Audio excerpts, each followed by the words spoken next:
बनारस से गंगाजल या वहाँ की गीली मिट्टी अपने घर क्यों नहीं लानी चाहिए।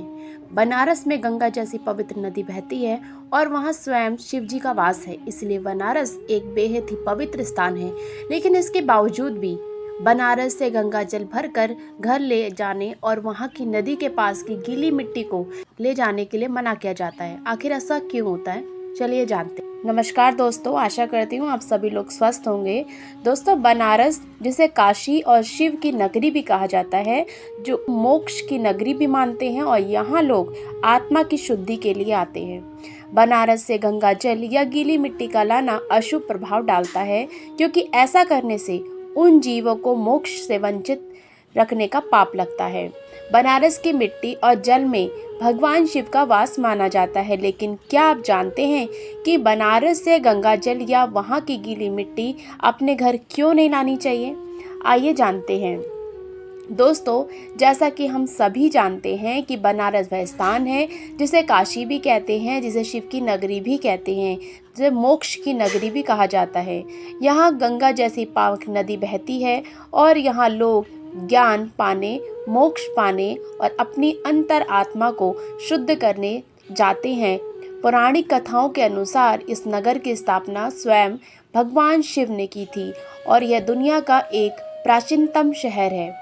मान्यता ये भी है कि बनारस भगवान शिव की त्रिशूल की नोक पर टिका है। इतनी पवित्रता होने के बावजूद लोगों को वहाँ से नदी का जल या गीली मिट्टी लाने की मनाही होती है। बनारस को मोक्ष की नगरी माना जाता है। यहाँ अनेक मोक्ष आश्रम बने हैं। यहाँ लोग अपने जीवन के अंतिम समय में आते हैं और मृत्यु होने तक ठहरते हैं। यह वह स्थान है जहाँ आत्माओं को मुक्ति यानी मोक्ष मिलती है। यहाँ मणिकर्णिका घाट है। यहाँ पर रोज सैकड़ों लोगों की मुखाग्नि देकर उन्हें मुक्ति दी जाती है। ऐसे में वहाँ की गीली मिट्टी और गंगा जल में उन आत्माओं का स्पष्ट माना जाता है जो मोक्ष की प्राप्ति के लिए वहाँ जाते हैं। इसीलिए यह माना जाता है कि उस पवित्र भूमि को घर लाने से अशुभ प्रभाव पड़ सकता है। मान्यता ये भी है कि जो व्यक्ति काशी से गंगा जल ले जाते हैं, वे जल के साथ जल में समाहित जीवों को भी अपने घर ले जाते हैं, जिससे कि उन जीवों को मोक्ष के धाम से अलग करने का पाप लगता है। किसी को भी काशी से अलग करने से उस जीव की मृत्यु और पुनर्जन्म का चक्र बाधित हो जाता है।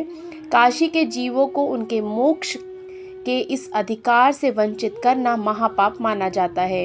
यही नियम संपूर्ण बनारस की मिट्टी और बाकी चीज़ों पर लागू होता है। मान्यता ये भी है कि बनारस को भगवान शिव की नगरी कहा जाता है। वहाँ की मिट्टी और जल में शिव का वास होता है। इसे घर लाना भगवान शिव को उनके निवास स्थान से हटाने जैसा माना जाता है, जो अनुचित है। इन सब के अतिरिक्त काशी में कई तांत्रिक अनुष्ठान और मोक्ष कर्म किए जाते हैं। यहाँ अघोरी मसानी शक्तियाँ सक्रिय रहती हैं। वे काशी में केवल भगवान शिव के भय से शांत रहती हैं। ऐसा माना जाता है कि वहाँ की मिट्टी और गंगा जल में उन तांत्रिक ऊर्जाओं का प्रभाव होता है, जो घर में वातावरण को प्रभावित कर सकता है। काशी मोक्ष प्राप्त करने का स्थान है, जहाँ मृत्यु के बाद अंतिम संस्कार के बाद राख को गंगा में विसर्जित किया जाता है। इसीलिए काशी के गंगा जल नहीं लाया जाना चाहिए। हरिद्वार गंगा नदी के उद्गम स्थल है और यहाँ गंगा जल को शुद्ध और पवित्र माना जाता है। इन्हीं वजह से गंगा जल को केवल हरिद्वार से ही लाना चाहिए। इसका वैज्ञानिक कारण भी है, जिसके अनुसार गंगा जल में ऑक्सीजन का स्तर अन्य नदियों की तुलना में 25% अधिक होता है, जो कि पानी को सड़ने से बचाता है। गंगा नदी हिमालय से निकलती है और अपने रास्ते में कई प्रकार के खनिजों और जड़ी बूटियों से गुजरती है, जिससे गंगा जल में प्राकृतिक रूप से शुद्धिकरण की क्षमता होती है। इसीलिए इसे हरिद्वार से धार्मिक और वैज्ञानिक दोनों ही कारणों से लाया जा सकता है। हालांकि कुछ विशेष धार्मिक अवसरों में या अनुष्ठानों के लिए पंडितों की सलाह और विधिवत प्रक्रिया के बाद गंगा जल काशी से लाया जा सकता है, जैसे कि अंतिम संस्कार हो या पिंडदान हो या फिर श्राद्ध कर्म हो। यह भी कहा जाता है कि यदि कोई व्यक्ति स्वयं बनारस जाकर गंगा जल लाए और सीधे धार्मिक उपयोग में ले तो यह कोई दोष नहीं होता।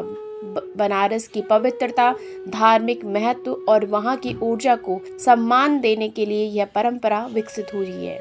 दोस्तों, आपको यह अद्भुत और अनोखी जानकारी कैसी लगी, प्लीज़ कमेंट करके ज़रूर बताइएगा और वीडियो को अंत तक देखने के लिए आपका बहुत बहुत धन्यवाद।